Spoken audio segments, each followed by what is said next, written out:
நீங்க இந்த பெர்சன பிளாக் பண்ணியிருக்கலாம், பேசாம இருக்கலாம். ஆனா இந்த நொடி நான் இந்த ரீடிங் பண்ற இந்த நொடி, இல்ல நீங்க பார்க்குற இந்த நொடி, இந்த பெர்சன் ஸ்டில் உங்களோட ப்ரொஃபைல் பிக்சர இல்லன்னா உங்களோட ப்ரொஃபைல நோண்டிட்டு தான் இருக்காங்க. இல்லன்னா கடைசியா அனுப்புன மெசேஜ, இல்ல அவங்களோட மெசேஜ் ஹிஸ்டரிய திரும்ப திரும்ப படிச்சுட்டு தான் இருக்காங்க. அவங்களுக்கு நல்லாவே தெரியும். இப்போ நீங்க கால் பண்ணா கூட நீங்க அட்டெண்ட் பண்ணி, நீங்க சொல்றத அவங்க சொல்றத கேட்பீங்க. அந்த அளவுக்கு உங்களுக்கு கம்பேஷன் இருக்கு, காதல் இருக்கு, அன்பு இருக்கு. ஆனா, அவங்க ஏதோ ஒரு விஷயம் பண்ணியிருக்காங்க. நீங்க இப்போ அங்க இல்ல. நீங்க வந்து looking for a better life அதுதான் அவங்க சொல்றாங்க. Live for today. நீங்க இன்னைக்கு மட்டும் வாழ ஆரம்பிச்சுட்டீங்க. அவங்க ஏதோ ஒரு விஷயம் சொதப்பியிருக்காங்க. ஆனா, இப்போ அவங்க ரியலைஸ் பண்றது என்ன? மேபி தேர்ட் பார்ட்டி சிச்சுவேஷனா இருக்கலாம். ஏன்னா, இந்த சாங் அத பத்தி தான் பேசுறது. எல்லாத்தையும் மறந்துட்டு நீங்க ஏத்துப்பீங்கன்ற நம்பிக்கை அவங்களுக்கு இருக்கு. ஆனா, அவங்க செஞ்ச அந்த துரோகம் அவங்க மனச உறுத்திட்டு இருக்கு. ஏன்னா, அவங்களுக்கு இப்போ புரியுது உங்க காதலோட ஆழம் என்ன அப்படின்னு. நல்லாவே புரியுது. இங்க பார்த்தீங்க அப்படின்னா, நீங்க வந்து உங்களோட ஜர்னிய ஸ்டார்ட் பண்ணி வேற பக்கம் போக ஆரம்பிச்சிட்டீங்க. உங்களோட ட்ரீம்ஸ் அத பார்க்க ஆரம்பிச்சிட்டீங்க. உங்களுக்கு ஒரு விஷயம் புரிஞ்சிருச்சு. மேபி நீங்க ஸ்பிரிச்சுவல் ஜர்னில இருக்கலாம். இல்லன்னா வந்து நீங்க என்ன நினைக்கிறீங்களோ அதுதான் உங்க லைஃப். நீங்க என்ன கிரியேட் பண்றீங்களோ அது உங்க வாழ்க்கையில இருக்கும். எதுக்காகவும் பெருசா வருத்தப்பட்டுட்டு ஒருத்தவங்க போயிட்டாங்க அப்படிங்கிறதுக்காக தம்ம வாழ்க்கைய சிதைச்சுக்கிட்டு, அந்த மாரி வாழறதுக்கு உங்களுக்கு இஷ்டம் இல்ல. Maybe you love yourself. அ நீங்க என்ன நினைக்கிறீங்க அப்படின்னு நான் தான் அந்த மாற்றம். எனக்குள்ள இருந்து தான் அது வரும். நான் வந்து வெளியில தேடிட்டேன் இவ்வளோ நாளா. ஆனா இனிமே அந்த மாதிரி பண்றதில்ல. பண்ண போறதில்ல. It's not too late. எதுவுமே வந்து காலம் கடந்து போயிரல. இந்த பிரபஞ்சமே வந்து என்கிட்ட தான் இருக்கு. இல்லன்னா என்ன சுத்தி தான் இருக்கு. உங்க வாழ்க்கை உங்கள சுத்தி தான். நீங்க கிரியேட் பண்றது தான் உங்க வாழ்க்கை. அந்த மாதிரி ஒரு புரிதலுக்கு போயிட்டீங்க. நான் அடுத்த நாளுக்காக வாழ தயாரா இல்ல. இன்னைக்கு மட்டும் வாழ்றேன். நாளைக்கு என்ன நடக்குமோ அது நடக்கட்டும். அப்படின்ற மாதிரி ஒரு மனநிலைமைக்கு போயிட்டீங்க. மேபி நீங்க ரொம்ப வெக்ஸ் ஆயிருக்கலாம். இல்லன்னா வந்து இந்த பெர்சன் பண்ண துரோகம் வந்து பெரிய துரோகமா இருந்திருக்கலாம். மேபி உங்கள விட்டுட்டு போயிருக்கலாம். நெறைய ஃப்ளிங்ஸோட சுத்திட்டு உண்மையான காதல்னு உங்கள ஏமாத்திருக்கலாம். ஏதோ ஒண்ணு பண்ணியிருக்காங்க. பட் ட்ரஸ்ட் மீ, இந்த பெர்சன் இப்போ உங்க மூச்சு காத்த சுவாசிக்கிற ஒரு வரம் கிடைச்சதுன்னா, அது பெரிய பெரிய வரமா நினைப்பாங்க. இப்போ உங்களுக்கு ஞாபகம் இருக்குல்ல, உங்களோட ஸ்மைல், உங்களோட டெக்ஸ்சர், உங்களோட ஸ்மெல், நீங்க நீங்க சொன்ன கமெண்ட்ஸ். Oh my God! அந்த பெர்சனுக்கு வந்து எல்லாமே வந்து என்ன சொல்றது? 1 மடங்கு இல்ல, 100 மடங்கு ஞாபகம் வருது. அ உங்களோட இருந்த தருணங்கள்ல தான் பாருங்க, it's a way you lift me up. I will be right here with you till the end. இப்போ அவங்களுக்கு ஒரு சந்தர்ப்பம் குடுத்தீங்க அப்படின்னா, உங்க கைய பிடிச்சுட்டு கடைசி வரைக்கும் நடக்கிறதுக்கு தயாரா இருக்காங்க. இப்போ அவங்களுக்கு தெரியும். உங்ககிட்ட வந்து எக்ஸ்ப்ளைன் பண்ணா தெரியாம பண்ணிட்டேன். என்ன மன்னிச்சிடுன்னு சொன்னா மன்னிக்கக்கூடிய ரொம்ப அழகான ஜீவன் தான் நீங்க. அவங்க உங்களோட ஸ்பெண்ட் பண்ண டைம் எல்லாத்தையும் ரொம்ப ரொம்ப மிஸ் பண்றாங்க, விஷ் பண்றாங்க. இப்போ பார்த்தீங்கன்னா, and give you my whole life. Done being distracted. The one I need is right in my arms. அவங்க கைகள்ல நீங்க இருந்தா போதும். அவ்வளோதான் முடிஞ்சு போச்சு. அவங்க இனிமே டிஸ்ட்ராக்டடா இருக்க விரும்பல. டிஸ்ட்ராக்டடா இருந்து இருந்து இப்போ அவங்க வந்து ரொம்ப டிஸ்ட்ராக்டடா இருக்காங்க. நான் சொன்ன மாரி இது தேர்ட் பார்ட்டி சிச்சுவேஷனா இருக்கலாம். இல்லன்னா வந்து பிஸ்னஸ், ஃபேமிலி ஏதோ ஒரு விஷயம். உங்கள வந்து ஒரு பொருட்டா அவங்க மதிக்கல. இல்லன்னா வந்து நீங்க உங்களுக்கு அவ்வளோ வேல்யூ அவங்க குடுக்கல. நீங்க என்ன பண்ணிட்டீங்க ஆஃப்டர் அ பாயிண்ட், உங்களுக்கு வந்து இந்த பிரெட் க்ரம்பிங் பண்றது, இல்லன்னா வந்து எப்பயாவது ஒரு தடவ கால் பண்ணி, அந்த பேட்ச் அப் பண்ணிட்டே இருக்கிறது, அந்த காதல் உடைஞ்சு போகாம இருக்கு. அவ்வளோதான் அவங்க பண்ண எஃபர்ட். அதுதான் நான் இங்க பார்க்குறேன் இந்த கார்ட்ஸ்லேருந்து. ஆனா இப்போ உங்க மனசுல இருக்கிறதெல்லாம் only love. Love, love only. So இப்போ இந்த மாற்றம் எதனால நடந்தது? நீங்க உங்கள நேசிக்க ஆரம்பிச்சனால. நீங்க உங்கள சூஸ் பண்ணிட்டீங்க. Okay, that's okay, fine, great. நான் யாரையும் போய் கெஞ்ச தயாரா இல்ல. உனக்கு தேர்ட் பார்ட்டி வேணுமா? ஃபேமிலி வேணுமா? பாய் அப்படின்னு சொல்லி நீங்க கிளம்பிட்டீங்க. உங்க வாழ்க்கையில சரி ஓகே நான் வந்து பாஸ்ட்ட நினைச்சாலும் வருத்தப்படுவேன், ஃபியூச்சர நினைச்சாலும் வருத்தப்படுவேன். No, I am not doing it. யாருக்காகவும் நான் என் வாழ்க்கைய தொலைக்க தயாரா இல்ல. எடுத்த அந்த முடிவு இப்போ இந்த மாஸ்குலினுக்கு போய் பெரிய பாரமா நிக்குது. பெரிய சேலஞ்சா நிக்குது. ஏன்னா, நீங்க சண்ட போடல, ஆ எந்த ஒரு பெரிய கலாட்டா பண்ணல, நோ சீன். அப்படியே அமைதியா காணாம போயிட்டீங்க. அது வந்து இந்த பெர்சனுக்கு பெரிய உறுத்தல். சிலருக்கு என்ன பெரிய உறுத்தல்னா, ஒரு சத்தம் இல்ல, அவங்க காலுக்கு ஒரு ஆன்சர் இல்ல, நீங்க திரும்ப சேஸ் பண்ணல. அந்த அமைதி, பேரமைதி இந்த பெர்சன இன்னும் கில்ட்டியா ஃபீல் பண்ண வைக்குது. ச்சே! நான் எவ்வளோ கேவலமா நடந்துட்டேன். நான் இப்படி பண்ணியிருக்க கூடாது அப்படின்னு. ஸோ இந்த தருணத்தில இந்த எனர்ஜி நீங்க கிளைம் பண்ணுறதுக்கு லவ், லவ் ஒன்லி. லவ் மட்டும் டைப் பண்ணாலும் சரி, லவ் ஒன்லின்னு டைப் பண்ணாலும் சரி. ஏன்னா அதுதான் வந்து இங்கே பாட்டம் டெக் எனர்ஜி. இப்போ நீங்கள் காதலை மட்டும் தான் தேர்ந்தெடுக்கணும். நான் வந்து இந்த பர்சன் திரும்ப வருவாங்க, கேரண்டி வாரண்டிக்காக உங்களை டைப் பண்ண சொல்ல. You deserve love. அதனால் நீங்கள் அந்த காதலை தேர்ந்தெடுங்க. அந்த காதல் உங்களை நிச்சயமாக தேடி வரும். நான் ஏன் இவ்வளோ கேரண்டியாக சொல்கிறேன் அப்படின்னா, என்ன நான் நான் பார்க்குற கார்ட்ஸ் இந்த பர்சனோட உண்மையான உள்ளம் இதுதான். அவங்க வெளியில் என்ன சொன்னாலும் சரி, இது சேனல் மெசேஜஸ் தான். இப்போ அவங்க என்ன சொல்கிறாங்க அப்படிங்கிறது வந்து நம்ம இங்கே பார்க்கலாம். உங்ககிட்ட இப்போ வந்து பேசுனா என்ன பேசுவாங்க? எல்லாம் சொதப்பியாச்சு, எல்லாமே பண்ணியாச்சு, ஐ ஃபீல் லோன்லி போதுமா? நீங்கள் இல்லாத அந்த தருணம் இந்த பர்சனுக்கு வந்து ரொம்ப ரொம்ப தனிமைனா தனிமை தீ அவங்கள வந்து சுட்டுருக்கு. எதனால் சுடுறது? அவங்க பண்ண துரோகம் அவங்க ரியலைஸ் பண்ணுறாங்க. Will this ever change? இந்த வழியை அவங்களால பொறுத்துக்க முடியல. ஏன்னா நீங்கள் இல்லை, நீங்கள் வருவீங்களான்ற நம்பிக்கையும் அவங்க இல்லை, எதுவுமே இல்லை, எந்த நம்பிக்கையுமே அங்கே இல்லை. ஆனால் உங்ககிட்ட வந்து அவங்க கைகளை பிடிச்சிட்டா இந்த வழியெல்லாம் போயிடுன்னு மட்டும் அவங்களுக்கு தெரியறது. ஆனால் வந்து கேட்குறதுக்கு அவங்களுக்கு பயம், இல்லைனா வந்து கூச்சம், இல்லைனா வந்து நான் பண்ண துரோகத்துக்கு நான் என்ன வார்த்தை சொல்லி அவங்கக்கிட்ட மன்னிப்பு கேட்பேன், நான் பண்ணது சரியில்லை, நான் இது என்னென்னு எக்ஸ்பிளைன் பண்ணுவேன். அவங்களுக்கே தெரியுது, அந்த கில்ட் அவங்களுக்கு நிச்சயமாக இருக்குது. பட் இப்போது அதை தாண்டின புரிதலும் அவங்களுக்கு இருக்குது. You have triggered me. இப்போ இல்லை, பாஸ்டில் மேபி இந்த பர்சன் வந்து ரொம்ப இன்செக்யூர்டாக ஃபீல் பண்ணியிருக்காங்க உங்ககிட்ட. ஏன்னா இந்த பர்சனோட பாஸ்ட் ஊன்ஸ் அதெல்லாம் நீங்கள் ட்ரிகர் பண்ணியிருக்காங்க. இட்ஸ் லைக் ட்வின் ஃப்ளேம், இல்லை சோல்மேட் ஜேர்னி. அதுதான் உண்மையான ட்வின் ஃப்ளேமோட கோர் கான்செப்டே பார்த்திங்கன்னா ஒருத்தவங்க ட்ரிகர் பண்ணுறது தான். எதுக்கு ட்ரிகர் நடக்கும் அப்படின்னா அதை ஹீல் பண்ணுறதுக்கா. மேபி இந்த பர்சன் வந்து பாஸ்ட்டில் நிறையா ஃபெயிலியர்ஸ் ஃபேஸ் பண்ணியிருந்துருக்கலாம், காதல்லாம் அவங்களுக்கு கொஞ்சம் அலர்ஜியாக இருக்கலாம். தேர்ட் பார்ட்டினா ரொம்ப கம்ஃபர்ட் ஜோன், அவங்கக்கிட்ட வந்து எந்த எமோஷ்னல் அட்டாச்மெண்ட்டும் இருக்கணும்னு அவசியம் இல்லை. ஸோ ஃப்ளிங்ஸ்னால் போனோம், ஹேவ் சம் செக்ஸ், அந்த போனோம், அதுக்கப்புறம் அவ்வளோதான், முடிஞ்சு போச்சு. அந்த மாதிரி ஒரு வாழ்க்கை வந்து அவங்க சேஃப்னு நினச்சாங்க. ஆனால் நீங்கள் அவங்க அருகாமையில் இருக்கும்போது நீங்கள் ட்ரிகர் பண்ண ஆரம்பிச்சிட்டிங்க. எதை ட்ரிகர் பண்ணிங்க? உண்மையான காதலை. உங்களை பார்த்தா அவங்க மனசு மெல்ட் ஆக ஆரம்பிச்சிச்சு. அதனால் ஆஃப்டர் அ பாயிண்ட் உங்களையும் ஒரு ஃப்ளிங் மாதிரி யூஸ் பண்ணிக்கலாம், இல்லைனா எமோஷனலாக அட்டாச் ஆகாமல் இருக்கலாம் அப்படின்னு இந்த பர்சன் நிறையா ட்ரை பண்ணியிருக்காங்க. பட் ஆஃப்டர் அ பாயிண்ட் உங்களுக்காக ரொம்ப டீப்பாக விழ ஆரம்பிச்சிட்டாங்க. அதனால தான் இந்த பர்சன் மெயினாக ஓடிருக்காங்க. ஏன்னா நீங்கள் ரொம்ப ஸ்ட்ரிக்ட் ஆஃபீஸர், இந்த ஃப்ளிங்கெல்லாம் ஒத்துக்க மாட்டீங்க. அதனால் இந்த பர்சன் வந்து என்ன சொல்கிறது, வெய் பண்ணி பார்த்தாங்க. அதாவது தராசில் வச்சு எது பெஸ்ட்டு. ஸோ ஓகே, நிறைய தேர்ட் பார்ட்டிஸ் இருக்கிறது கம்ஃபர்ட்டு, நமக்கு எதுக்கு தேவையில்லாமல் இதெல்லாம் அப்படின்னு ஓடினாங்க. ஆனால் இப்போது உங்களோட ஸ்பரிசத்துக்காக ஏங்கிட்டுருக்கேன். எத்தனை தேர்ட் பார்ட்டிகிட்ட போய் உரசினாலும் அங்கே ஒன்றும் கிடைக்கல. ஏன்னா அங்கே ட்ரூ லவ் இல்லை, it's like lust, there is no love. இப்போது காதலுக்காக ஏங்கிட்டுருக்காங்க. I can't come to you now. நான் சொன்னேன்னா இந்த பர்சனுக்கு கில்ட் வந்து வேறு லெவல் ஆஃப் கில்ட்டு. உங்ககிட்ட இப்போ வர முடியாது அவங்களால. மேபி ஏதாவது சூழ்நிலையில் மாட்டிகிட்ருக்கலாம். இந்த ரீடிங், இந்த I can't come to you நவ்னு பார்த்ததுக்கப்புறம் தான் இன்றைக்கி மார்னிங் ரீடிங் பாருங்கள். அவங்க ஒரு சூழ்நிலை கைதியாக மாட்டிகிட்ருப்பாங்க.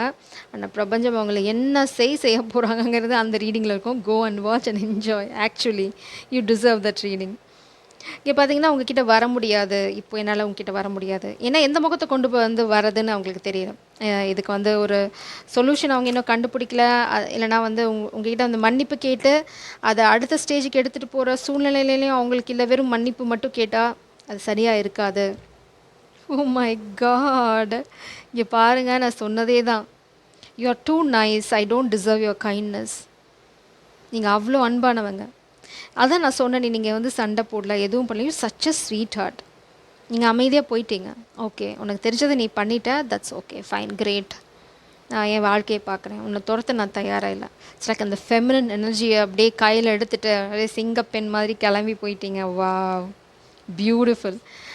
ஐ டோன்ட் அண்டர்ஸ்டாண்ட். அவங்களுக்கு வந்து புரிதல் இல்லை. அப்போது இப்போயுமே பெரிய புரிதல் இருக்கான்னு தெரியல. I don't understand. நீங்கள் எப்படி அதை பண்ணீங்க? Oh, got it. Don't wait for me please. இதுக்கு வருவோம். ஐ டோன்ட் அண்டர்ஸ்டாண்ட் அப்படின்னா இங்கே எப்படி அந்த காதலை விட்டுட்டு போனீங்க? இங்கே எப்படி உங்களால் அது பேசாமல் இருக்க முடியுது? அவங்க கொஞ்சம் கூட அந்த அந்த இது விஷயத்தை எதிர்பார்க்கலாம். லைக் செஞ்சிட்டிங்க, நீங்கள் அப்படியே ஆஃப் போயிட்டீங்க, அப்படியே காணாமல் போயிட்டீங்க. அவங்க இன்னுமே ஸ்தம்பிச்சு போயிருக்காங்க. Don't wait for me. அவங்களுக்காக காத்துட்ருக்க வேணான்னு சொல்கிறாங்க. அதுதான் நீங்களும் பண்ணுறீங்க. அவங்களுக்காக காத்துட்ருக்கணும்னு அவசியம் இல்லை. அது நீங்கள் ஆல்ரெடி பண்ண ஆரம்பிச்சிட்டிங்க. மேபி இந்த பர்சனுக்கு இப்போ தான் அந்த ரியலைசேஷன் வருது. மேபி நீங்கள் பண்ண செயலை வந்து அங்கீகரிச்சு இட்ஸ் லைக் எஸ், நீ செஞ்சது சரிதான், ஆனால் இன்னுமே வந்து நான் உன்னோட அந்த ஸ்பரிசத்துக்காக, உன்னோட அருகாமைக்காக ஏங்கிட்டு தான் இருக்கேன். நான் இப்போ தேர்ட் பார்ட்டினா ஓட தான் போகிறேன். ஆனால் நான் வந்து எப்படி உங்ககிட்ட வந்து இதெல்லாம் சொல்ல போகிறேன்னு எனக்கு தெரியல. I want to make it right. ஆக்சுவலாக அது ரிவர்ஸில் வந்தது, இப்போ நான் அப்ரைட்டில் கொண்டு வந்தேன். ஆக்சுவலாக இந்த பர்சன் இப்போ அந்த ப்ராசஸில் தான் இருக்காங்க. எல்லாத்தையும் சரி பண்ணணும்னு நினைக்கிறாங்க, ஏங்குறாங்க அதுக்காக. ஆனால் எப்படி பண்ணுறதுன்னு தெரியல. அதுக்கான சரியான சூழ்நிலை அவங்களுக்கு வாய்க்காமல் இருக்கலாம், இல்லைனா சரியான இடத்துல அவங்க இல்லாமல் இருக்கலாம். ஸோ ரொம்ப ஸ்பெசிஃபிக் மெசேஜஸ் ஏதாவது சொல்கிறாங்களான்னு பார்க்கலாம். அதுக்கப்புறம் உங்களோட நியூ பிகினிங் எப்போ இருக்கும்னு பார்க்கலாம். இந்த பர்சன் வந்து தேடி வருவாங்களான்னு பார்க்கலாம். I am tired of pretending that I don't love you. போதுமா? அவங்க ரொம்ப நாளாக நடிச்சிட்டு இருந்திருக்காங்க. இப்போ நீங்கள் விலகி போனதுக்கப்புறம் இந்த பர்சன் வந்து ரொம்ப நடிச்சிருக்காங்க. It's like okay, you are one of the fling. நீ போனா என்ன பெருசாக ஆகிட போகிறேன். இங்கே பாருங்கள், you walked away and I still have so much to say. நீங்கள் திடீர்னு காணாமல் போயிட்டீங்க. அதனால் இந்த பர்சனுக்கு வந்து என்ன சொல்கிறது அப்படின்னு கூட தெரியல. நிறைய இருக்குது மனசுக்குள்ளே, நிறைய கேள்வி, நிறைய விடைகள். இப்போ உங்களுக்கு தெரியும் உங்கள் பண்ணது தப்பு, இதெல்லாம் சொல்லணும், ஆனால் நீங்கள் இல்லை அங்கே. அவர் relationship has evolve to a new and exciting place. So உங்கள் ரிலேஷன்ஷிப் இப்போ வந்து எவால்வ் ஆயிடுச்சு, அதாவது க்ரோ ஆயிடுச்சு. இங்கே நீங்கள் அடுத்த ஸ்டேஜுக்கு போயிட்டீங்க. இப்போ வந்து அந்த குழந்தைத்தனமாக சண்டை போட்டுக்கிறது, ஃப்ளிங்கோட சுற்றுறது, இதெல்லாம் இந்த லோ வைப்ரேஷனல் திங்ஸ்லாம் இனிமேல் இந்த பர்சனோட வாழ்க்கையில் இல்லை. இது வந்து அடுத்த ஸ்டேஜுக்கு நம்ம போயிட்டோம் அப்படிங்கிறது வந்து அவங்க சொல்லாமல் சொல்கிறாங்க. இது ஸ்பெசிஃபிக் மெசேஜஸ். நீங்கள் இந்த எனர்ஜியை கிளைம் பண்ணியிருப்பீங்கன்னு நினைக்கிறேன். ஒன்லி லவ் இல்லைனா லவ் ஒன்லின்னு சொல்லி கிளைம் பண்ணுங்கள். உங்கள் ஃபீலிங்ஸ் சேஞ்ச் ஆயிடுச்சு அப்படின்னு நினைக்கிறாங்க. அது ஏன்னு தெரியல. You are the chilli to my paneer. Perfect match. அதான் இங்கே உங்கள் அருகாமையில் இருந்தால் அவங்க வந்து ரொம்ப கம்ப்ளீட்டாக ஃபீல் பண்ணுவாங்க. அதுதான் ரொம்ப ஹாட் அண்ட் ஸ்பைசி நீங்கள். அதனால தான் எங்கேயும் வந்து எங்கே போய் உரசினாலும் வந்து அந்த ஃபீலிங்ஸ் இல்லை. I just hugged you in my thoughts. Hope you felt the squeeze. இந்த பர்சன் எனர்ஜெட்டிக்கலாக அவங்களோட தான் இருக்காங்க. மேபி இப்போ ரீசெண்டாக வந்து உங்களை ஒரு வார்ம் எனர்ஜி எம்ப்ரேஸ் பண்ணுற மாதிரி இருந்ததுன்னா அது இந்த பர்சன் வந்து எனர்ஜெட்டிக்கலாக உங்களை ஹக் பண்ணுறாங்க. உங்கள் ட்வின் ஃப்ளேம் ஜேர்னி இல்லைனா வந்து சோல்மேட் ஜேர்னியில் இருந்தீங்க அப்படின்னா இருக்கீங்க அப்படின்னா அதை நீங்கள் எக்ஸ்பீரியன்ஸ் பண்ணலாம். இல்லைனா வந்து நீங்கள் ஃபோக்கஸ் பண்ணுங்க. இட்ஸ் லைக் ரொம்ப அமைதியாக இருக்கும்போது கொஞ்சம் கொஞ்சமாக நீங்கள் ஃபீல் பண்ணுவீங்க. அப்படியே பிடிச்சிட்டு போனீங்க அப்படின்னா அந்த பர்சன் என்ன நினைக்கிறாங்க அப்படிங்கிறத உங்களால் புரிஞ்சிக்க முடியும். இதை பற்றி தான் நம்ம சொமேட்டிக் ஃபீலிங்ஸ் அப்படின்னு நேற்று ஈவினிங் ரீடிங் நினைக்கிறேன். உங்களோட பாடி வந்து என்ன லாங்குவேஜ் பேசும், அந்த பர்சன் வந்து என்ன மாதிரி மனநிலைமையில் இருந்தால் அப்படின்னு அது வந்து கிட்டத்தட்ட ஒரு சீரியஸ் மாதிரி தான் போகும். ஸோ என்ன மாதிரி பாடியில் நீங்கள் ஃபீல் பண்ணிங்கன்னா அங்கே என்ன மாதிரி ஃபீலிங்ஸ் போயிட்டுருக்கும் அப்படின்னு நீங்கள் ஈஸியாக புரிஞ்சுக்கலாம். Sending love hugs and kisses from me to you. போதுமா? இந்த பர்சன் எனர்ஜெட்டிக்கலாக இட்ஸ் லைக் பிசின் மாதிரி தான் அவங்கக்கிட்ட ஒட்டிகிட்ருக்காங்க. கவலையப்படாதீங்க. இந்த பர்சன் திரும்ப வர போகிறாங்க. அதில் வந்து உங்களுக்கு எந்த சந்தேகமும் தேவையில்லை. ஏன்னா இங்கே பாட்டம் டெக்கில் இருக்கிறது அந்த நியூ பிகினிங். நாம் இப்போ என்ன பண்ண போகிறோம் அப்படின்னா இங்கே வந்து டோன்ட் வெயிட் ஃபார் மீ அப்படின்னு சொல்லிட்டாங்க. ஸோ ஓகே, நம்ம இது வந்து பிரபஞ்சத்துக்கிட்ட கிளாரிஃபை இல்லை. அவங்க சொல்கிறதுக்கு ஒன்றும் கிடையாது.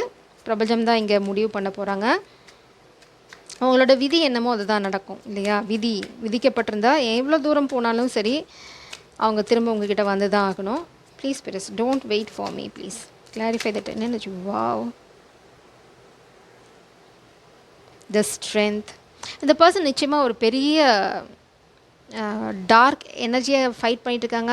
இட்ஸ் லைக் என்டிட்டி அட்டாச்மெண்ட் இல்லைனா ஸ்பெல் ஒர்க் இது தான் போயிட்டுருக்கு. மேபி ஃபேமிலி கூட பண்ணலாம். யாரோ ஒருத்தங்க பெரிய ஹெவி ஸ்பெல் இந்த பர்சனுக்கு பண்ணியிருக்காங்க. எல்லாம் கண்ட்ரோல் பண்ண ட்ரை பண்ணாங்க, பயமுறுத்தி. இப்போ நான் அது பண்ண மாட்டேன், இது பண்ண மாட்டேன், ஆச்சு போச்சு அப்படின்னு. இங்கே பார்த்தீங்க அப்படின்னா four of wands reversal energy. வா, உங்களை இப்போ இந்த கல்யாணம் பண்ணிக்கிற நிலைமையில் இந்த பர்சன் இல்லை. பட் ஏன்? 6 of Pentacles, 4 of Swords, Justice, Guilt. இந்த பர்சனுக்கு வந்து கில்ட்டு வேறு லெவலில் இருக்குது. நான் இங்கே ரொம்ப ஒரு டைம் இல்லை, but I need to say this. இந்த பர்சனுக்கு வந்து கொள்ள காதல் இருக்குது உங்கள் மேலே. ஆனால் அவங்க வந்து பாஸ்ட்டில் சொதப்பிட்டாங்க, ரொம்ப கேவலமாக நடந்துருக்காங்க. அது நான் வந்து டினை பண்ணவே இல்லை.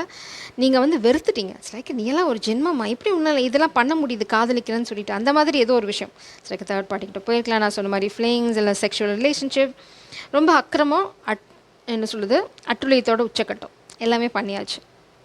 இப்போது அவங்க உங்ககிட்ட வரணும்னு அவங்க ஒரு அணுவும் துடிச்சிட்டு இருக்குது. ஆனால் அவங்கக்கிட்ட வர்றதுக்கு அவங்களுக்கு தகுதி இல்லை அப்படின்னு அவங்க நினைக்கிறாங்க. ஏன் அப்படின்னா அவங்க உங்களுக்கு பண்ணது துரோகம், நியாயமே கிடையாது, சுத்தமாக வஞ்சம் பண்ணியிருக்காங்க.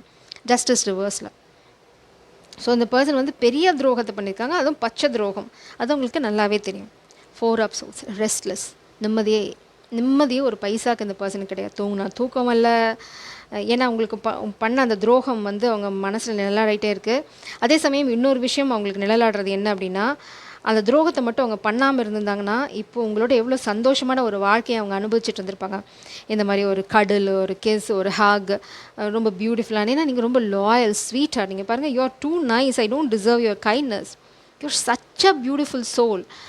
அவங்களுக்கு வந்து இப்போ அந்த ஒரு சோலோட வார்ம்த் கிடச்சிருக்கும். நீங்கள் அவங்க எவ்வளோ அழகாக பார்த்துப்பீங்க, எவ்வளோ கேர் எடுத்துப்பீங்க அப்படிங்கிறது அவங்களுக்கு நல்லாவே தெரியும்.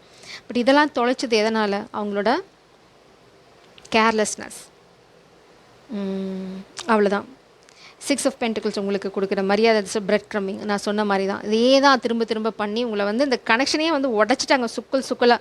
நீங்கள் போதுண்டா சாமின்னு கையெடுத்து கும்பிட்டு டிஸப்பியர் ஆகிற வரைக்கும் இந்த பர்சன் வந்து ரொம்ப ஆட்டம்.